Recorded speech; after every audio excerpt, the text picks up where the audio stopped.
Today, the proclamation of the Word of God in the second epistle of Paul in Corinthians chapter 9.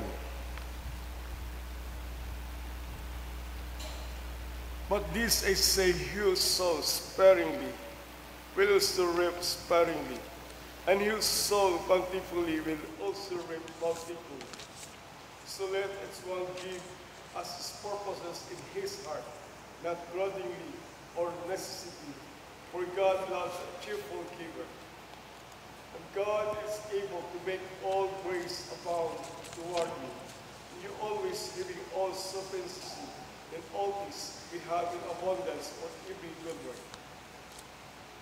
And this is written, he has dispersed abroad, he has given to the poor, his righteousness endures forever.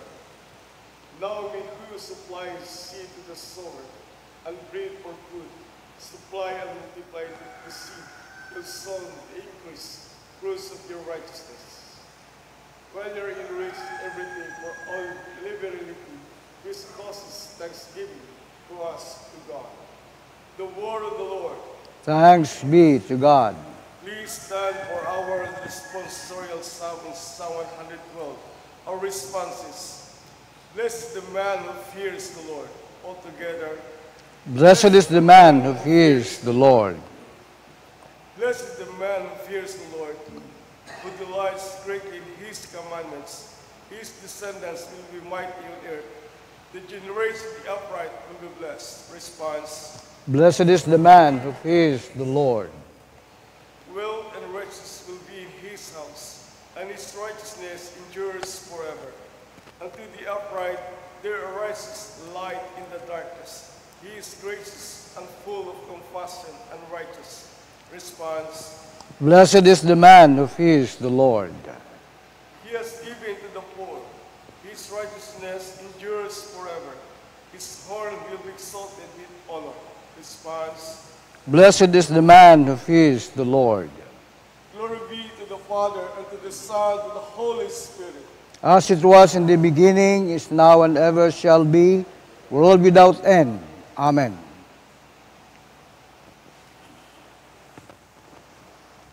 The Lord be with you. The Holy Gospel of our Lord Jesus Christ according to St. Matthew. Glory to you, Lord Jesus Christ. I will be reading from chapter 6, verse 1 to 6, verse 16 to 18.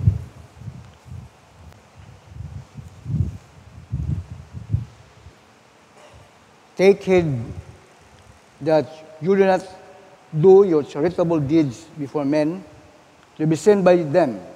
Otherwise, you have no reward from your Father in heaven. Therefore, when you do a charitable deed, do not sound a trumpet before you, as the hypocrites do in the synagogues and in the streets, that they may have glory from men. Assuredly, I say to you, they have their reward.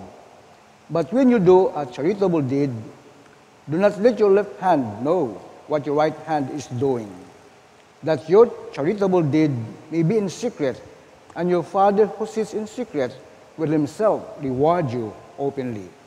And when you pray, you shall not be like the hypocrites, for they love to pray standing in the synagogues and on the corners of the streets, that they may be seen by men.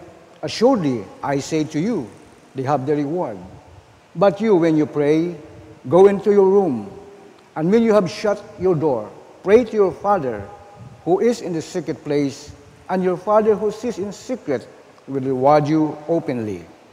Moreover, when you fast, do not be like the hypocrites, with a sad countenance, for they disfigure their faces, that they may appear to men to be fasting.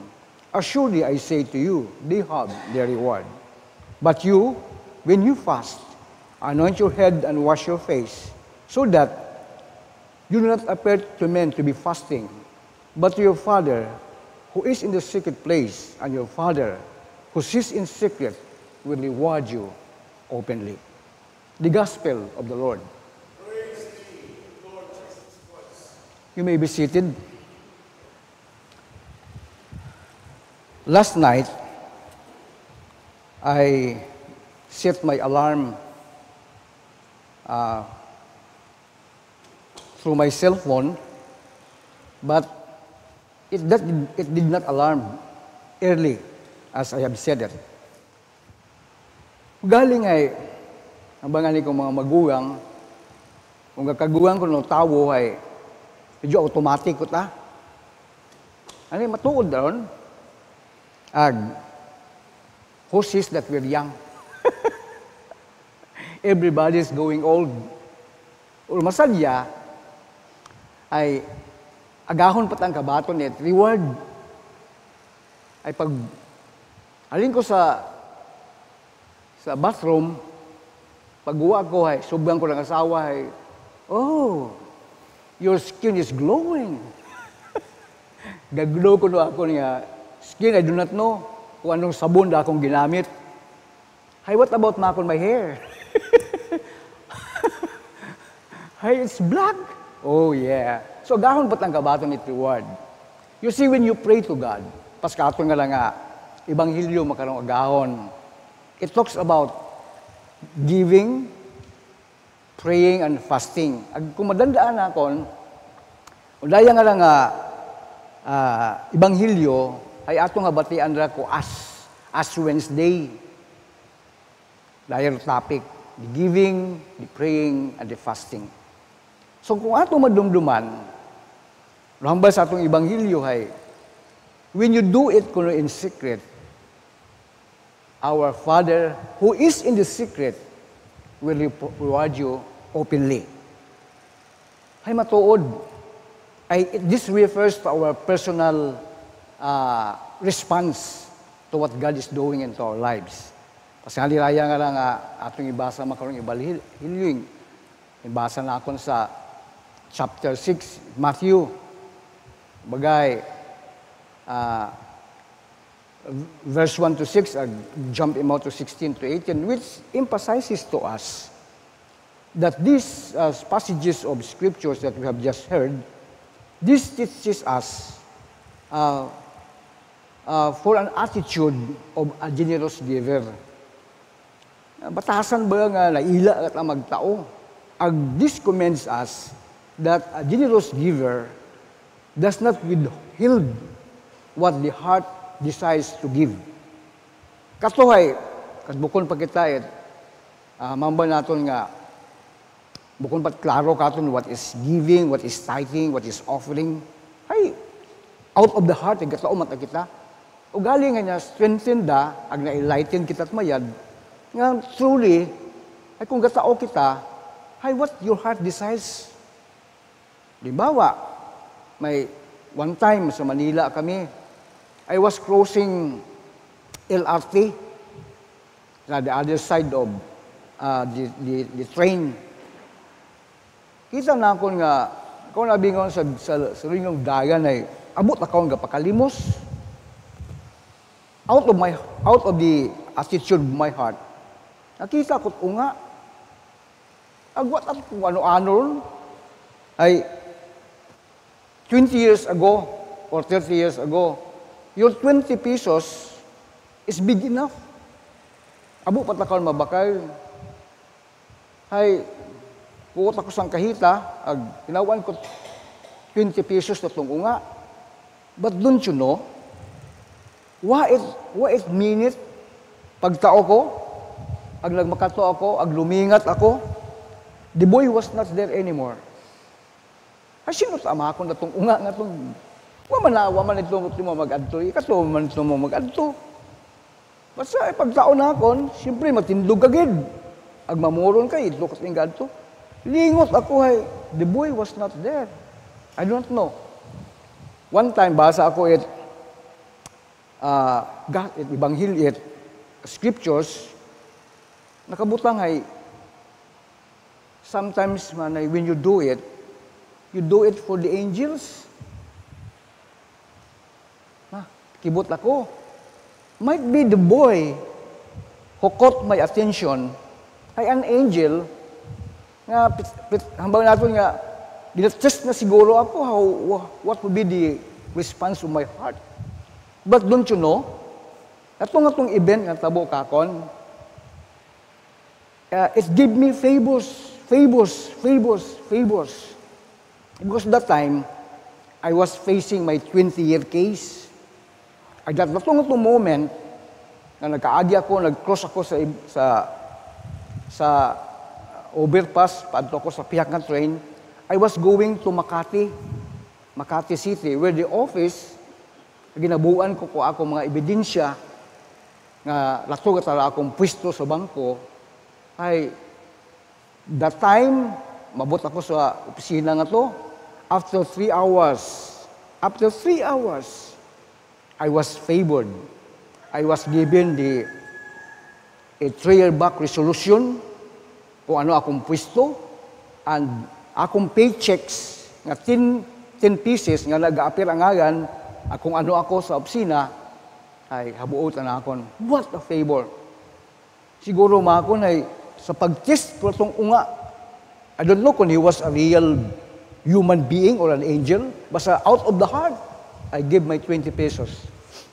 So this is a matter of naila kating baga. Ay kita mo ng kahimtangan, naila kating.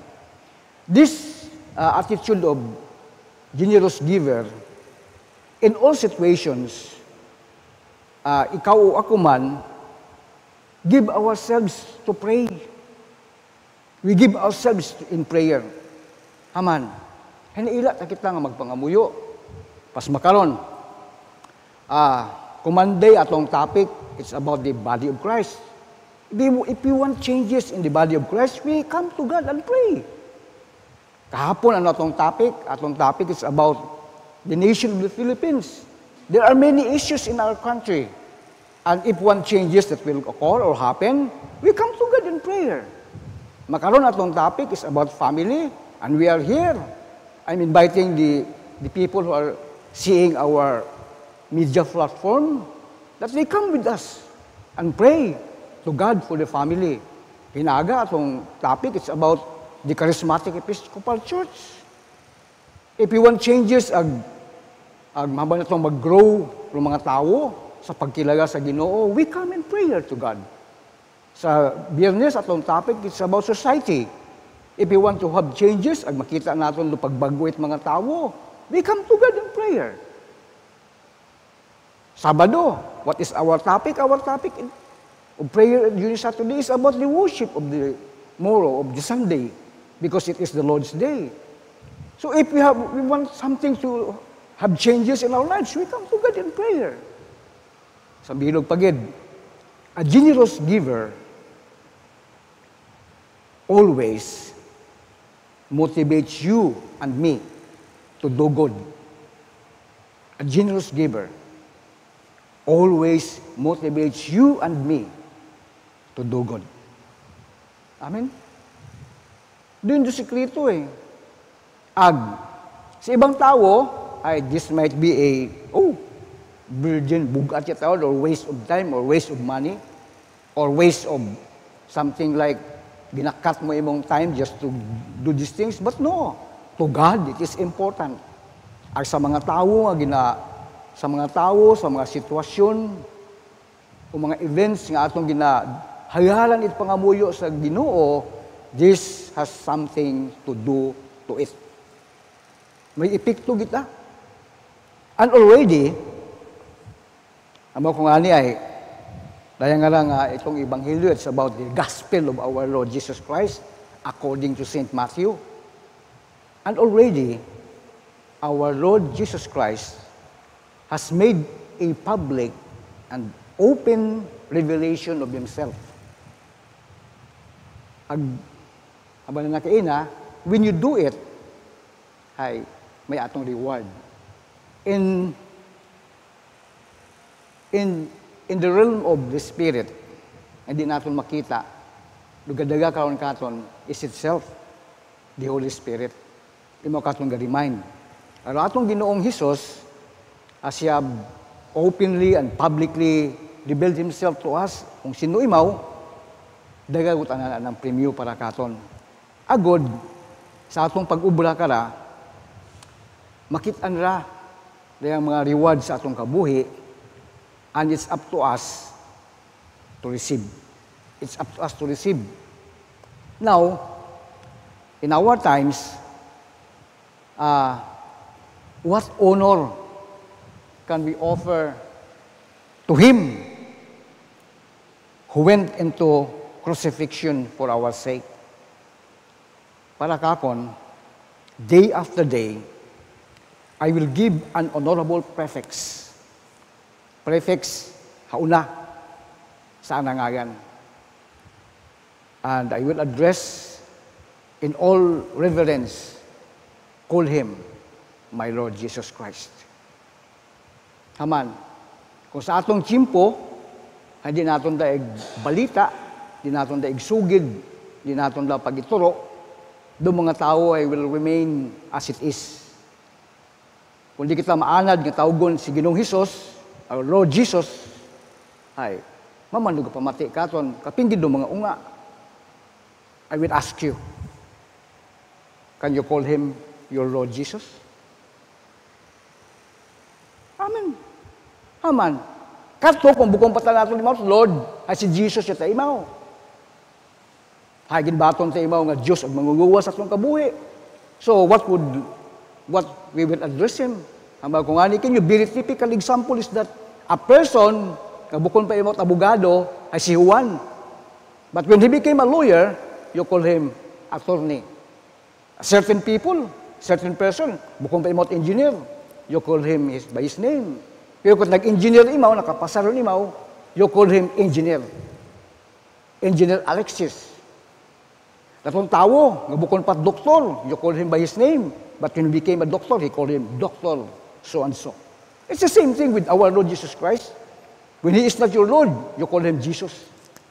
But when you accepted Him as your Lord and Savior, you call Him and you address Him properly, Lord Jesus. Sa atong tiyempo, kung di natin daig turo, di natin daig wali, di natin daig tao sa mga tao, ay, there will be no changes in the speeches and in the proclamation of the mouth of all of us. Kung di natin daig hambal, di natin daig remind.